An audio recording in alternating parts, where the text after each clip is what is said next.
गांधी का पप्पू बनाने की हजारों हेक्टेयर भूमि हार के नाम शायद नींद भी अच्छी आई हो,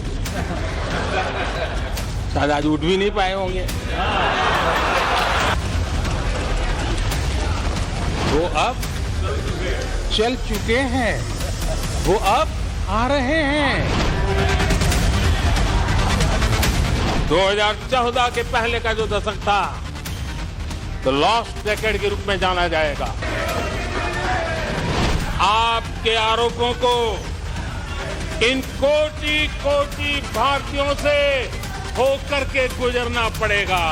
तुम्हारे पांव के नीचे कोई जमीन नहीं। कमाल ये है कि फिर भी तुम्हें यकीन नहीं।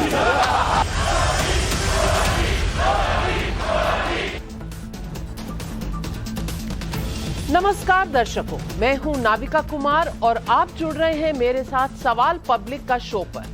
पूरे देश को इंतजार था। कल राहुल गांधी ने लोकसभा में आरोपों की झड़ी लगा दी थी। संसद में एक सांसद पर अपशब्द कहने के आरोप भी लगे थे।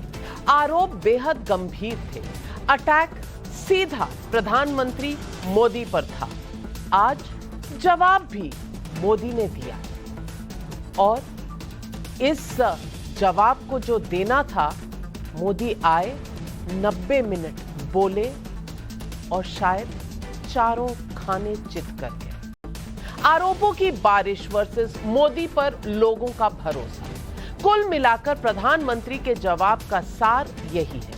प्रधानमंत्री मोदी ने आज किसी का नाम तो नहीं लिया, लेकिन जवाब हर सवाल का दिया। ये उनके भाषण का विश्लेषण है। इस वक्त प्रधानमंत्री के ही शब्दों में गालियां और झूठ से जनता के भरोसे का जो सुरक्षा कवच है उनके ऊपर, उसे नहीं भेदा जा सकता। प्रधानमंत्री मोदी ने यूपीए के 10 साल को लॉस्ट डेकेड और मौके को मुसीबत में बदलने वाला दौर कहा था। लेकिन 2014 के बाद दुनिया में भारत की साख, ताकत और भारत में संभावनाएं बढ़ने का दावा भी किया। प्रधानमंत्री की स्पीच खत्म होने के कुछ ही देर पहले लोकसभा में आए राहुल गांधी वहां तो शांत थे, लेकिन उन्होंने अडानी वाला मुद्दा छोड़ा नहीं। उन्होंने क्या कहा वो आपको आगे चलकर बताएंगे। दर्शकों, प्रधानमंत्री की स्पीच से पहले और स्पीच के दौरान कांग्रेस समेत विपक्षी दल लगातार अडानी मामले पर जेपीसी बनाने की मांग करते रहे। जेपीसी पर सरकार ने क्या कहा है, इसकी चर्चा भी होगी। लेकिन फिलहाल जो सवाल पब्लिक का है वो ये है कि यूपीए में निराशा ही निराशा वर्सेस मोदी युग में ही आशा। अडानी मुद्दा क्या खत्म हो जाएगा या और आगे बढ़ेगा? यही सवाल आज पब्लिक का है।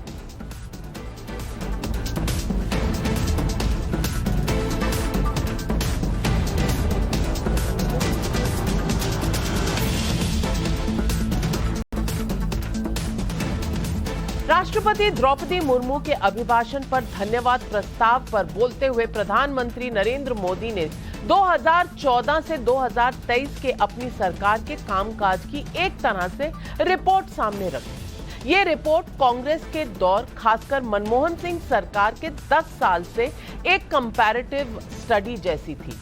प्रधानमंत्री ने अपनी स्पीच में 1992 के उस दौर की भी बात की जब बम बारूद के साये में उन्होंने कश्मीर के लाल चौक पर तिरंगा फहराया था, जबकि आज उसी लाल चौक पर बेखौफ तिरंगा फहराया जा सकता है। और भारत जोड़ो यात्रा के बाद राहुल गांधी ने ऐसा किया भी।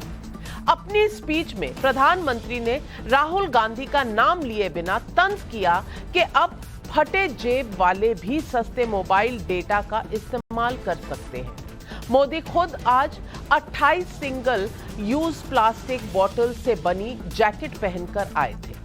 आज ही कांग्रेस अध्यक्ष मल्लिकार्जुन खड़गे के विदेशी ब्रांड के मफलर की भी चर्चा संसद में हुई। बदले में भारत की आशा के बीच एक इकोसिस्टम की निराशा का आरोप लगाते हुए पीएम ने क्या-क्या कहा, आप भी सुनिए। मैं देख रहा था कल कुछ लोगों के भाषण के बाद पूरा इकोसिस्टम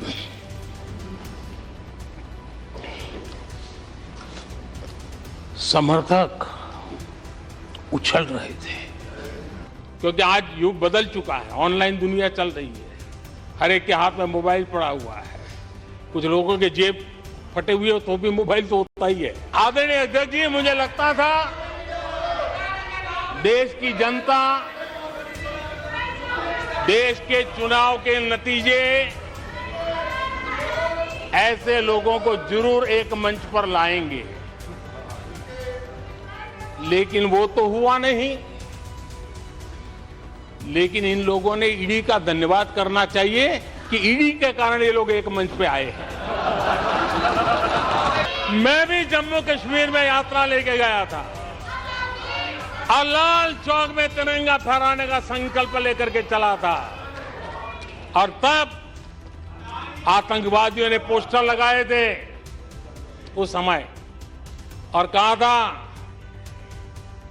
कि देखते हैं किसने अपनी मां का दूध पिया है जो लाल चौक में आके तिरंगा फहराता है। पोस्टर लगे थे। मैंने जम्मू के अंदर बड़ी सभा में कहा था 26 जनवरी को ठीक 11 बजे मैं लाल चौक पहुंचूंगा और फैसला लाल चौक में होगा किसने अपनी मां का दूध पिया। आपकी गालियों को, आपके आरोपों को इन कोटि कोटि भारतीयों से होकर के गुजरना पड़ेगा।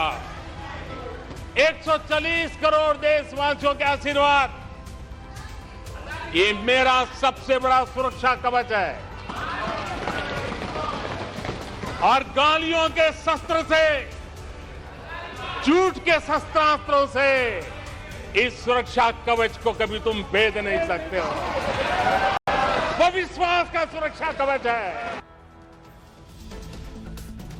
प्रधानमंत्री नरेंद्र मोदी की ये स्पीच टू द पॉइंट यानी सटीक निशाने पर थी।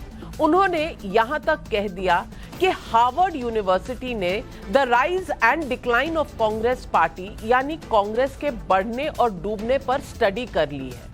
लेकिन प्रधानमंत्री के इस पलटवार के बावजूद कांग्रेस का अडानी वाला मुद्दा जस का तस है। सुनिए प्रधानमंत्री की स्पीच के बाद राहुल गांधी ने क्या कहा। ये मतलब स्पीच से सच्चाई दिखती है हाँ। कि अच्छा इंक्वायरी की बात नहीं हुई, अगर मित्र नहीं है तो ये कहते ठीक है मैं इंक्वायरी करा देता हूँ। इंक्वायरी की बात नहीं हुई, डिफेंस इंडस्ट्री है वहाँ पे शेल कंपनीज हैं, बेनामी पैसा घूम रहा है, उसके बारे में प्रधानमंत्री ने कुछ नहीं कहा।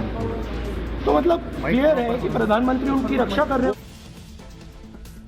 तो आज सवाल पब्लिक का है। सवाल नंबर 1, क्या अडानी के बहाने राहुल गांधी के हमले पर जनता का भरोसा ही प्रधानमंत्री मोदी का सुरक्षा कवच है? सवाल नंबर 2, कश्मीर के लाल चौक पर बेखौफ तिरंगा फहराने से अलगाववादियों का कश्मीर एजेंडा ध्वस्त हो गया? मोदी युग में कमजोर भारत के आरोप बिल्कुल झूठे साबित हो गए? यह भी सवाल जनता पूछ रही है। और सवाल नंबर 3, क्या भारत की तरक्की से इकोसिस्टम के निराश होने के पीएम मोदी के दावे में दम है? यही है आज सवाल पब्लिक का। और इन सवालों के जवाब देने के लिए हमारे साथ जुड़ रहे हैं राज्यवर्धन राठौर, लोकसभा के मेंबर ऑफ पार्लियामेंट हैं, रतन शारदा जी राजनीतिक विश्लेषक हैं, मानव जायसवाल तृणमूल कांग्रेस के प्रवक्ता हैं, वारिस पठान एआईएमआईएम के प्रवक्ता हैं। लेकिन मेरा पहला सवाल जाता है गुरदीप सप्पल, कांग्रेस के प्रवक्ता हैं।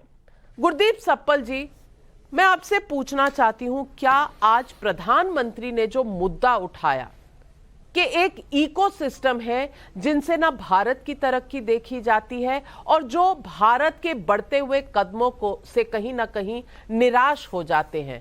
हार्वर्ड में एक स्टडी का भी जिक्र उन्होंने किया, rise and decline of Congress party.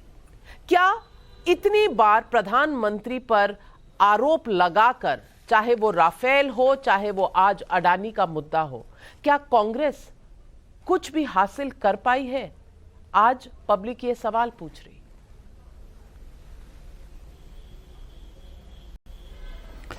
शुक्रिया नाविका जी। मैं बात शुरू करूंगा आपकी अपनी ओपनिंग स्टेटमेंट से, जिसमें आपने ये कहा कि आज प्रधानमंत्री जी ने हर सवाल का जवाब दिया, लेकिन ये बात सच नहीं थी।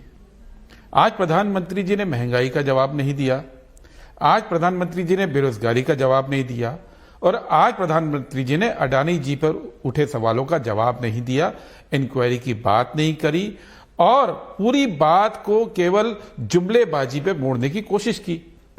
अब वो उनकी शैली है, पूरे देश को पसंद भी आती है, लोग उनके समर्थन में भी रहते हैं, लेकिन इस बात से ये बात नहीं छुप जाती है कि उनकी इस जो नीतियां हैं उसका असर पूरा देश भुगत रहा है। कांग्रेस का क्या होगा क्या नहीं होगा ये अलग सवाल है नाविका जी, देश का क्या होगा ये महत्वपूर्ण सवाल है, क्योंकि उन्होंने अडानी जी के मार्फत ऐसी मोनोपोली तैयार कर दी है कि देश के अंदर एनर्जी सुरक्षा, देश के अंदर लॉजिस्टिक सुरक्षा, देश के अंदर हमारी आर्थिक सुरक्षा और डिस्ट्रीब्यूशन एक ही कंपनी के पास रहेगा। और अगर वो व्यक्ति कभी खतरे में आएगा, जैसे अभी आया, तो क्या देश की पूरी एनर्जी सुरक्षा खतरे में नहीं आएगी? ऐसा कौन सा देश है दुनिया में जहां पे एग्रीकल्चर प्रोड्यूस, उसकी पैकेजिंग, उसको मूव करने के लिए कंटेनर्स, उसके लिए फिर आगे सड़क, पोर्ट, एयरपोर्ट एक ही व्यक्ति के पास रहेगा? ये कौन सा दुनिया में आप सिस्टम बना रहे हैं? और उसके ऊपर जब ये खुलासा होता है कि अडानी जी की शेल कंपनियों में उनके परिवार के लोग पैसा उन्हीं की कंपनियों में लगाते हैं, जिसको हम बेनामी ट्रांजैक्शन कहते हैं, जिसके खिलाफ प्रधानमंत्री जी हमेशा कहते रहे कि मैं संघर्ष कर रहा हूं, बेनामी ट्रांजैक्शन के खिलाफ शेल कंपनी को बंद कर रहा हूं, उसके ऊपर जांच भी नहीं कराएंगे। प्रधानमंत्री जी को कैसे पता चला कि ये तमाम रिपोर्ट्स झूठी हैं? चलिए देखिए सवाल ये है, और जो आपने कहा आरोप, कांग्रेस के प्रश्न वही हैं। आज राज्यवर्धन, अब मैं आपके पास दोबारा आऊंगी सप्पल जी, दोबारा आऊंगी। आपने सवालों की फिर से झड़ी लगा दी है। राज्यवर्धन राठौर जी से मैं सवालों के जवाब मांगना चाहती हूं। और राज्यवर्धन राठौर जी, गुरदीप सप्पल जी का कहना है कि सवाल वहीं के वहीं, बाकी सब जुमलेबाजी। जहां तक बात करी कि पूरी दुनिया के अंदर प्रधानमंत्री जी ने कहा कि युद्ध की स्थिति है, तनाव है, सप्लाई चेन्स ब्रेक हो रखी हैं, उसके बावजूद भी आज सबसे तेज बढ़ती हुई जो अर्थव्यवस्था है वो भारत की है। तो चाहे ब्रॉड रूप में, मैक्रो रूप में आप देखिए कि अर्थव्यवस्था मजबूत हो रही है, अगर माइक्रो आप देखिए कि एक एक व्यक्ति तक देश की योजनाएं पहुंच रही है, पैसा सीधे उनके खाते में पहुंच रहा है, बिचौलिए खत्म हो गए। अब इनको कष्ट हो रहा है, जैसे प्रधानमंत्री जी ने कहा कि कुछ लोगों को इस बात से ही कष्ट हो रहा है कि ये इतनी तेज प्रगति कैसे कर रहे हैं, इनको कैसे पकड़ा जाए। कोई स्ट्रैटेजी नहीं है, स्ट्रैटेजी सिर्फ यही है कि compulsive criticism, there is no constructive criticism. ये तो फैक्ट है, ये तो रियलिटी है कांग्रेस की, नहीं तो तर्क नजर आते।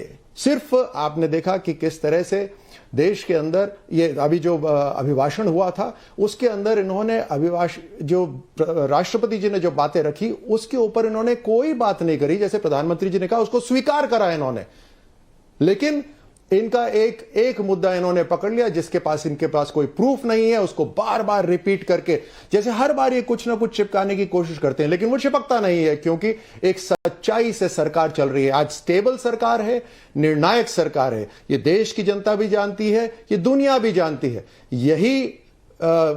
इसी नतीजे की वजह से आज देश प्रगति कर रहा है। हम अगले कई दशकों की प्लानिंग कर रहे हैं। मैं ये सवाल तृणमूल कांग्रेस के प्रवक्ता से पूछना चाहती हूं। गुरदीप सप्पल जी ने कहा किसी भी सवाल का जवाब नहीं दिया। मैं 2-3 आपके सामने उदाहरण रखना चाहती हूं, इसमें जवाब था कि नहीं।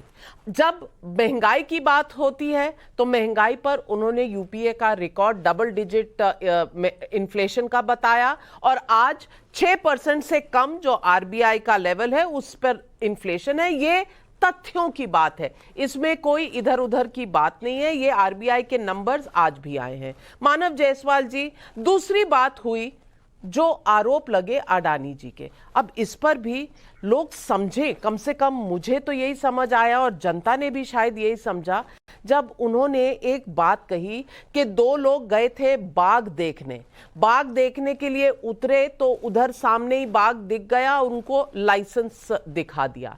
कहने का मतलब कल जो फोटो दिखाई थी शायद राहुल गांधी जी ने संसद में, शायद उस पर टिप्पणी थी। यानी कि जवाब समझे तो थे, नहीं समझे तो नहीं थे। मानव जायसवाल जी, आप क्या समझते हैं, जवाब थे या नहीं?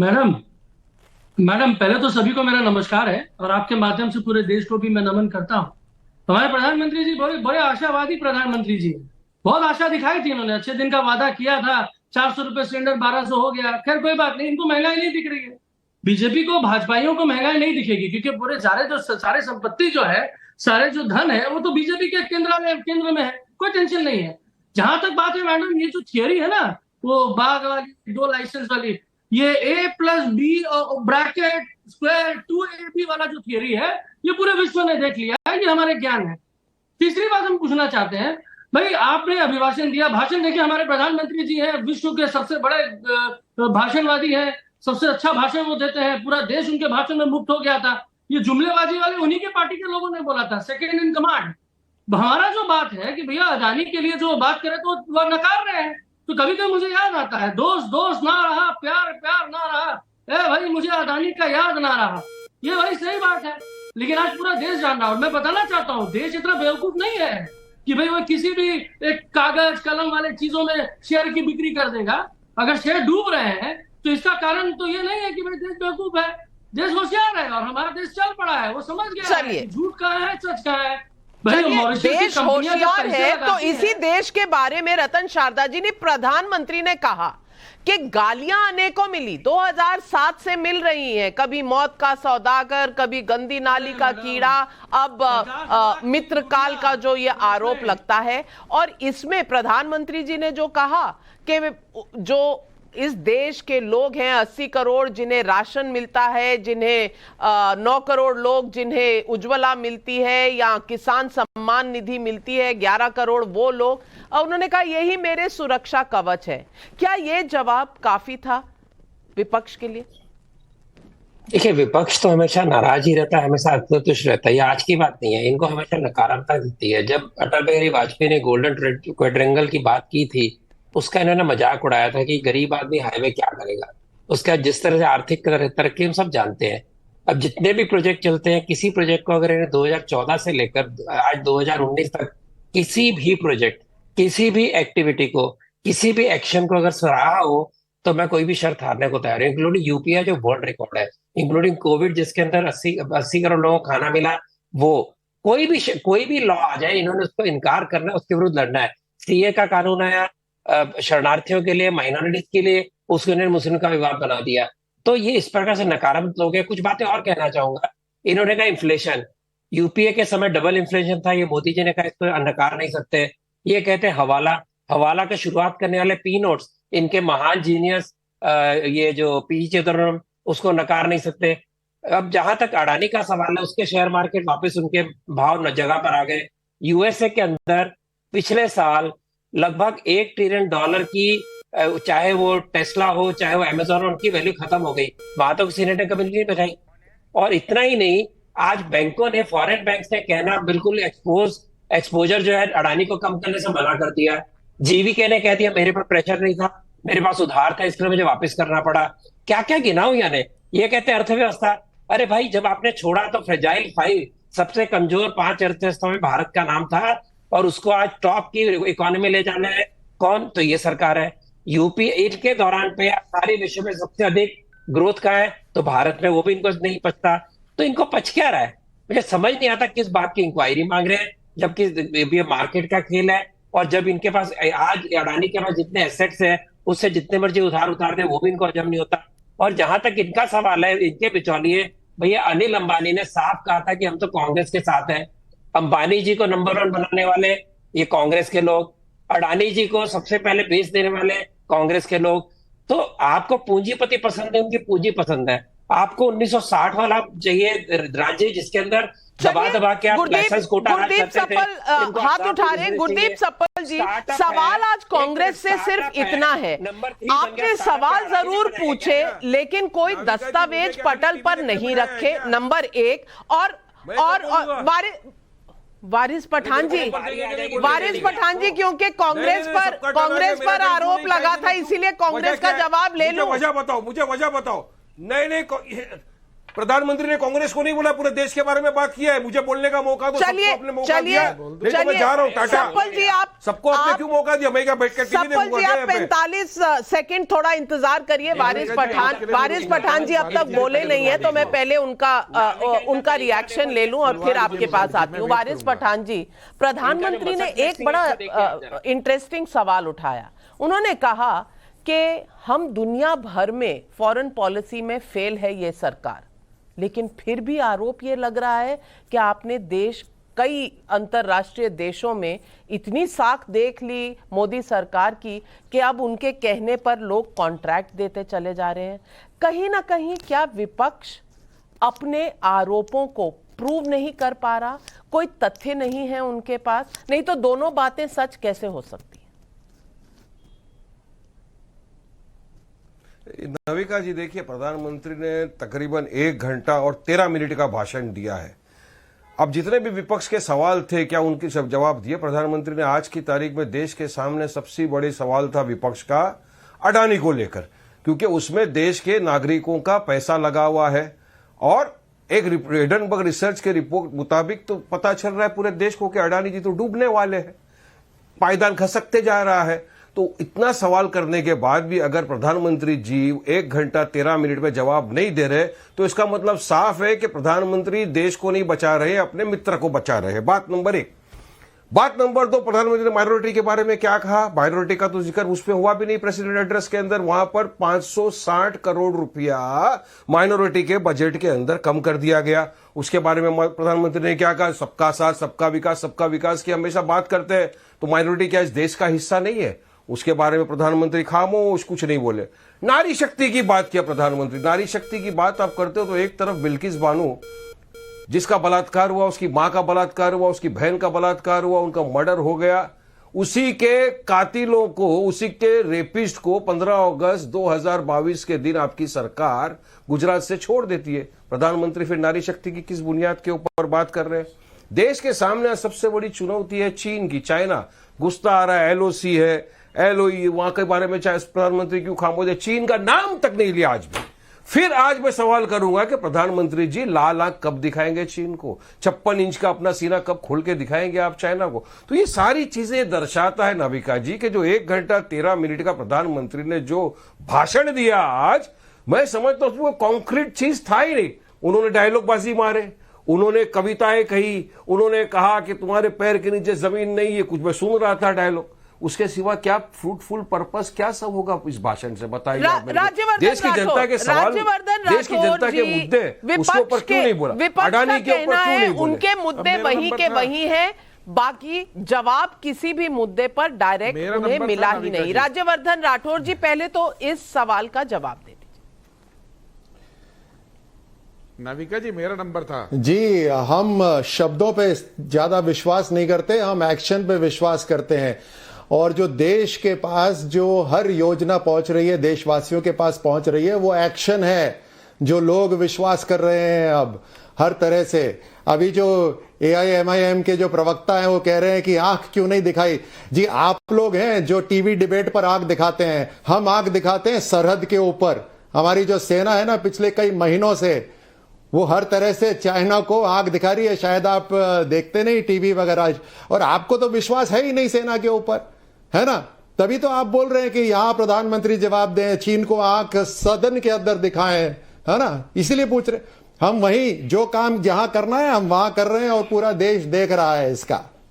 हर तरह से जवाब आप पूरे देश को मिल रहा है, देश विश्वास कर रहा है। ये तो आपके पांव के नीचे जमीन ही नहीं है कोई, इसीलिए तो आप बौखलाहट के अंदर ये आरोप पे आरोप, बिना किसी प्रूफ के, बिना किसी एविडेंस के, बस आरोप पे आरोप। इसके अलावा कर क्या सकते हैं आप? जब आप सत्ता में थे तब क्या करा था आपने? हम एक एक चीज ठोक बजा के काम कर रहे हैं और देश देख रहा है। नविका जी, बिल्कुल। गुरदीप सप्पल जी, अगर आपको तथ्यों पर बात करनी है तो मैं एक तथ्य आपके सामने रखती हूं। तथ्य है एयरपोर्ट, मुंबई एयरपोर्ट का जो राहुल गांधी ने उठाया था। अब मैं आपसे पूछना चाहती हूं कि आज जीवीके के जो मालिक हैं संजय रेड्डी, उनका एक वक्तव्य आया है। उन्होंने बोला है कि उनसे कोई जोर जबरदस्ती नहीं हुई, और आपने मुंबई के एयरपोर्ट का तो मुद्दा उठा लिया, लेकिन जीवीके ने बेंगलुरु का भी एयरपोर्ट बेचा था, और वो 2017 और 2018 में 2 ट्रांच में बेचा था। अब उसमें आपको कोई दिक्कत नहीं है।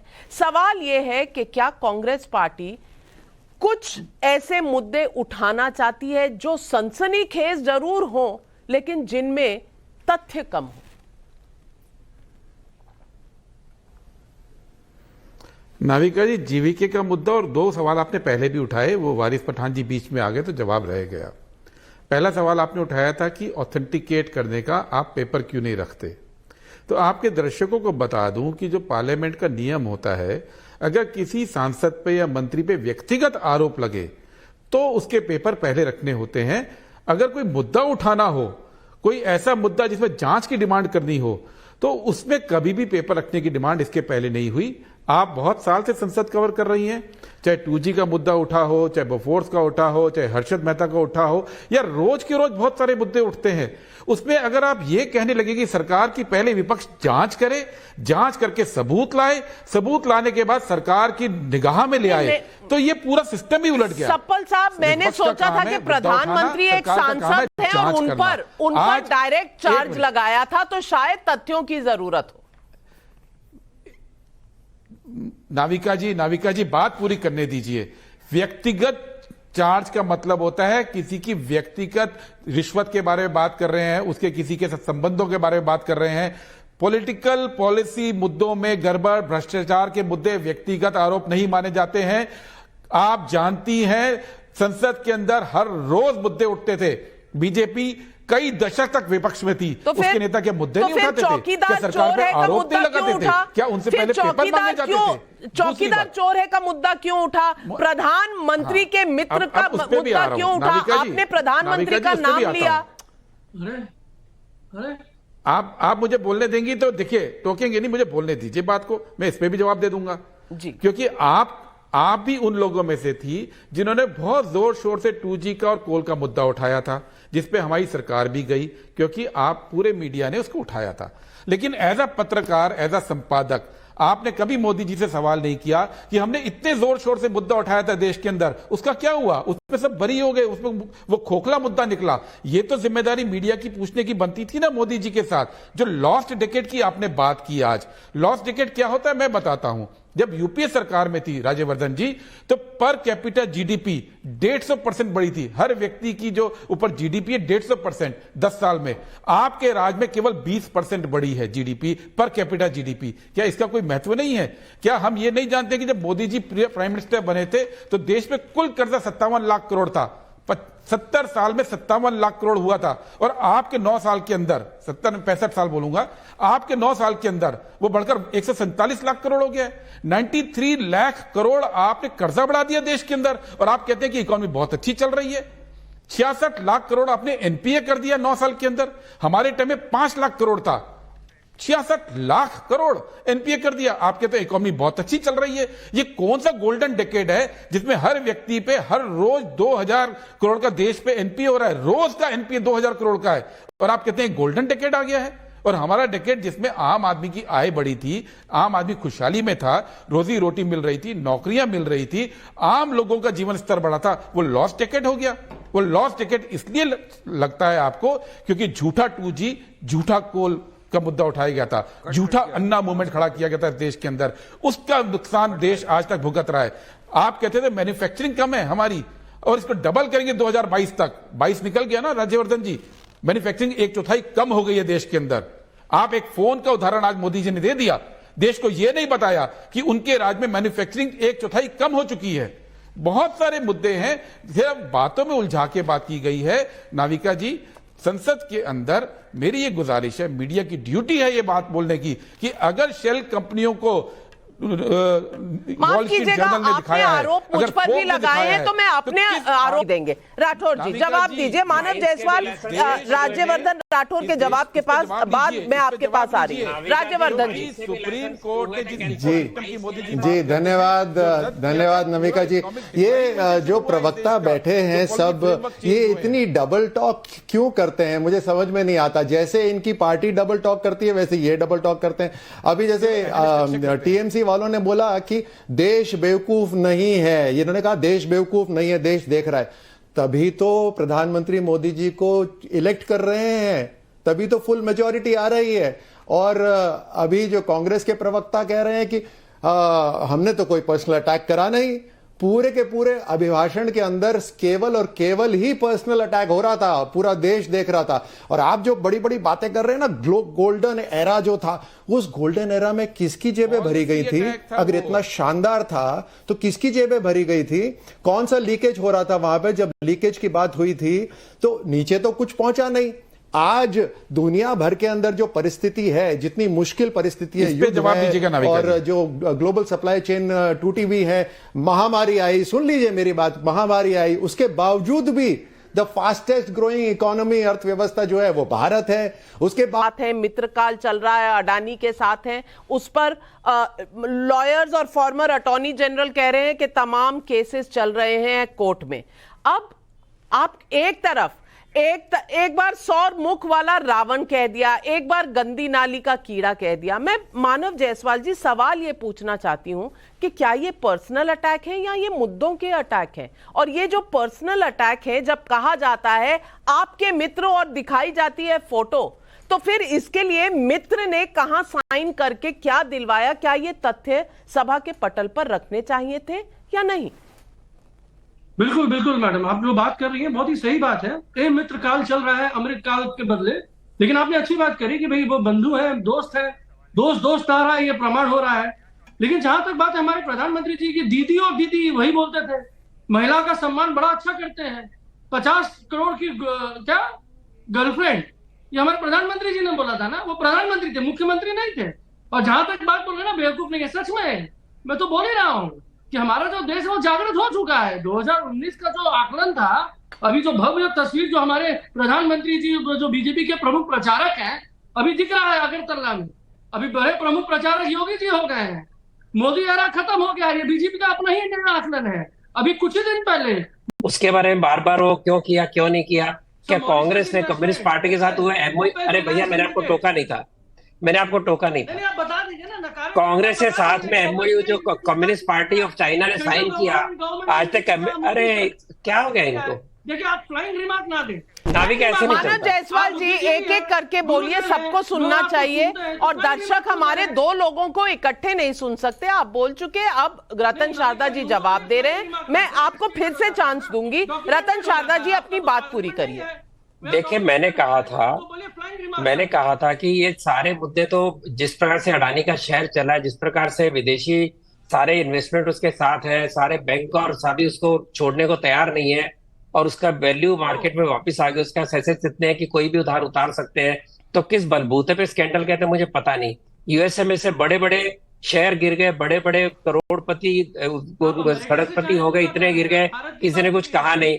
इनको हिंडनबर्ग को पता नहीं, फिर बोलना शुरू किया, भैया आपको क्या कोई बीमारी है? आपको कोई बीमारी है? आपको नहीं बीमारी है? आपको कुछ आपको मैंने आपको टोका नहीं ना। क्या कर रही है क्या हो गया? मानव जायसवाल जी प्लीज डिसिप्लिन से, आप बोल चुके हैं ना, आपको टिप्पणी करनी होगी, मैं समय दूंगी। आप क्यों घबरा रहे हैं? क्या ये जानते हैं कि हिंडनबर्ग को यूएस स्टॉक एक्सचेंज के अंदर बैन कर दिया गया वहां की कंपनियों का रिपोर्ट करने के लिए? इनको बड़ा देवता लगता है हिंडनबर्ग, वो यूएसए में न्यूयॉर्क स्टॉक एक्सचेंज बैन है, इनको पता नहीं है। और माइंस के भी लाइसेंस कैंसिल है तो वो भी झूठ था। उसको इलेक्ट्रॉनिक करना था, नीलामी किसने की? बीजेपी गवर्नमेंट ने, बिना किसी स्कैंडल के, वो भी इनको हजम नहीं होता।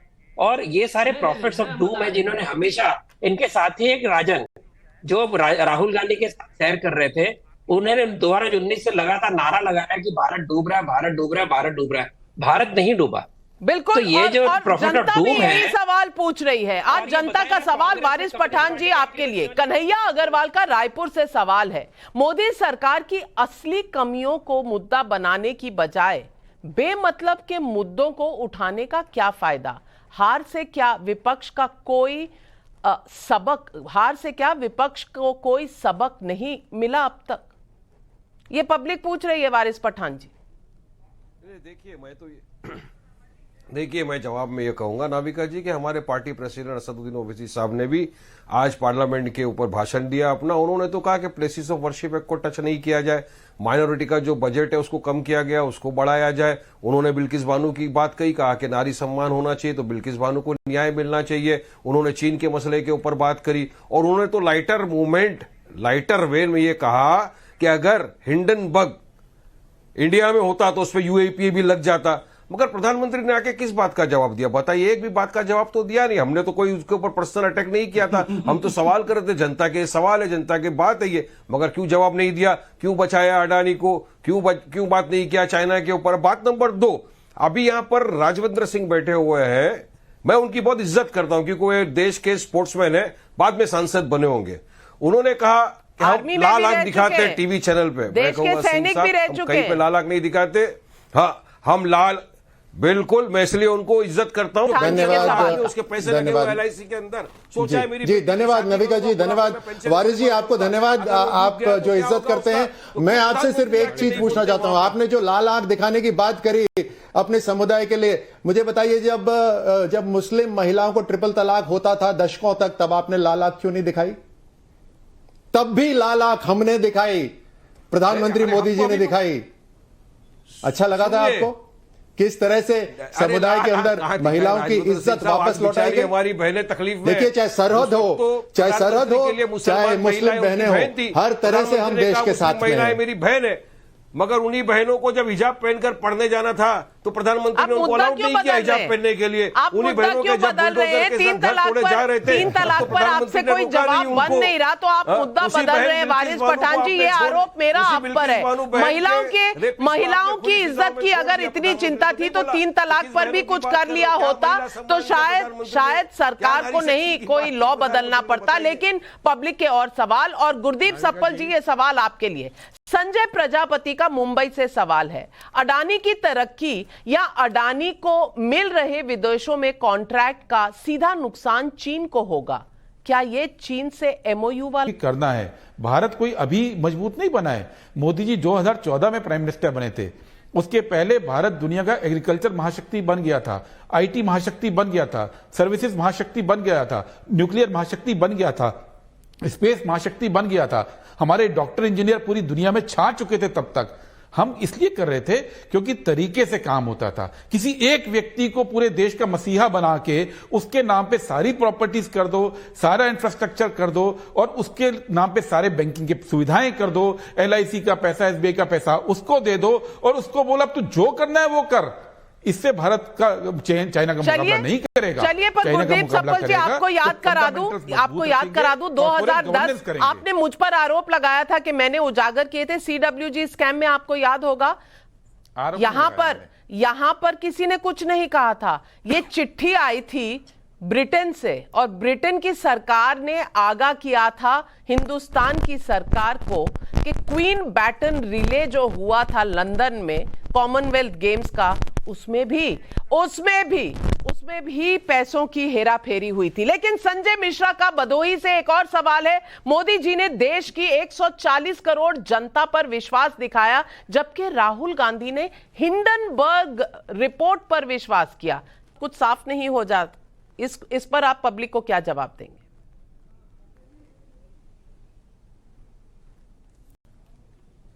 सप्पल जी, सवाल आपसे है। सवाल किससे था ये? आपसे। पब्लिक पूछ रही है। रिपीट कर दीजिए। राहुल गांधी हिंडनबर्ग पर भरोसा करते हैं, प्रधानमंत्री 140 हिंदुस्तानियों पे भरोसा करते हैं। क्या 140 करोड़ हिंदुस्तानियों पर क्या सब कुछ साफ नहीं हो जाता? ये पब्लिक आपसे पूछ रही है। जी, डॉक्टर मनमोहन सिंह भी देश के प्रधानमंत्री थे, कांग्रेस पार्टी भी चुनाव जीतकर आई थी, जब मनमोहन सिंह जी पे आरोप लगा रहे थे और गलत आरोप लगा रहे थे जो झूठे हैं, जो साबित हो गए हैं, तब क्या देश पे जनता पे भरोसा नहीं था? मतलब आप अगर उठाएंगे तो देशभक्ति, हम देश के हित में सवाल उठाएंगे तो भरोसे का सवाल आएगा। हिंडनबर्ग पे क्वेश्चन मार्क लगा दीजिए, फोर्ब्स पे क्वेश्चन मार्क लगाएंगे, वॉल स्ट्रीट जर्नल पे भी क्वेश्चन मार्क लगाएंगे, जिन्होंने इन्वेस्टिगेशन करके बताया है कि अडानी जी के सीईओ, अडानी जी के बड़े भाई, अडानी जी का पैसा अडानी जी की कंपनियों में बेनामी नाम से लगा रहे हैं, जिसके लिए कि ईडी की इंक्वायरी शुरू होनी चाहिए थी। अगर मोदी जी इंक्वायरी शुरू नहीं करेंगे तो राज्यवर्धन राठौर जी जवाब दीजिए। इस देश में सरकार चुप, सेबी चुप, ईडी चुप, सीबीआई चुप, सीवीसी चुप, तो विपक्ष भी चुप हो जाए। ये आरोप कौन लगा रहा है? ये सदन के अंदर कुछ लोग पॉलिटिकली मोटिवेटेड कि किसी ना किसी तरह इस देश की प्रगति, प्रधानमंत्री मोदी जी को रोका जाए, क्योंकि वो इस तेज गति से अपना स्टैंडर्ड, देश का स्टैंडर्ड इतना ऊंचा ले जा रहे हैं कि आज 5वीं सबसे मजबूत आर्थिक व्यवस्था बन गया है पूरा भारत। हर तरह से देश मजबूत हो रहा है और वो ये कांग्रेस वाले पकड़ नहीं सकते, कुछ दूसरे विपक्ष वाले भी उस स्तर तक आ नहीं सकते। जैसे मैंने कहा कि आप डेटा छोड़िए, मैंने कहा कि जो राज्य कांग्रेस के पास है आप उनकी जरा गवर्नेंस देख लीजिए। राजस्थान एक उदाहरण है, 17 बार पेपर लीक हुआ, आज दुष्कर्म के अंदर राजस्थान नंबर 1 हो रखा है। आपका वहां पे जो गवर्नेंस है उसका खुद का स्टैंडर्ड देखिए ना। सो आप खुद का स्टैंडर्ड तो ऊपर ला नहीं सकते, दूसरे को कैसे नीचे खींचा जाए? अब उस नीचे खींचने के लिए जो आपका जो ऑपोजिशन है वो आज सिर्फ देश का ऑपोजिशन बन गया है, देश की तरक्की को रोकने के लिए हर तरह से बात ये हो रहा है। इतनी सी है, मुद्दे आते रहेंगे, मुद्दे जाते रहेंगे, सवाल उठते रहेंगे और विपक्ष का काम भी है सवाल उठाना। लेकिन जवाबों से संतुष्ट कौन है, विपक्ष या देश? ये जनता जवाब देगी, क्योंकि मैं हमेशा कहती हूं कि ये पब्लिक है, ये सब जानती है, और पब्लिक का क्या जवाब होगा ये आने वाले दिनों में, हफ्तों में, महीनों में पता चलेगा। 7 दशक के भारत के संसदीय लोकतंत्र में कई बार ऐसे मौके आए हैं जब सत्ता पक्ष और विपक्ष के बीच आर पार की लड़ाई हुई है। प्रधानमंत्री रहते हुए राजीव गांधी बोफोर्स मुद्दे पर सीधे भ्रष्टाचार के आरोपों पर घेरे गए। आपातकाल के पहले इंदिरा गांधी के खिलाफ संपूर्ण क्रांति का नारा दे दिया गया था। लेकिन मुझे लगता है कि पक्ष और विपक्ष की खाई शायद आज जितनी कभी भी नहीं रही।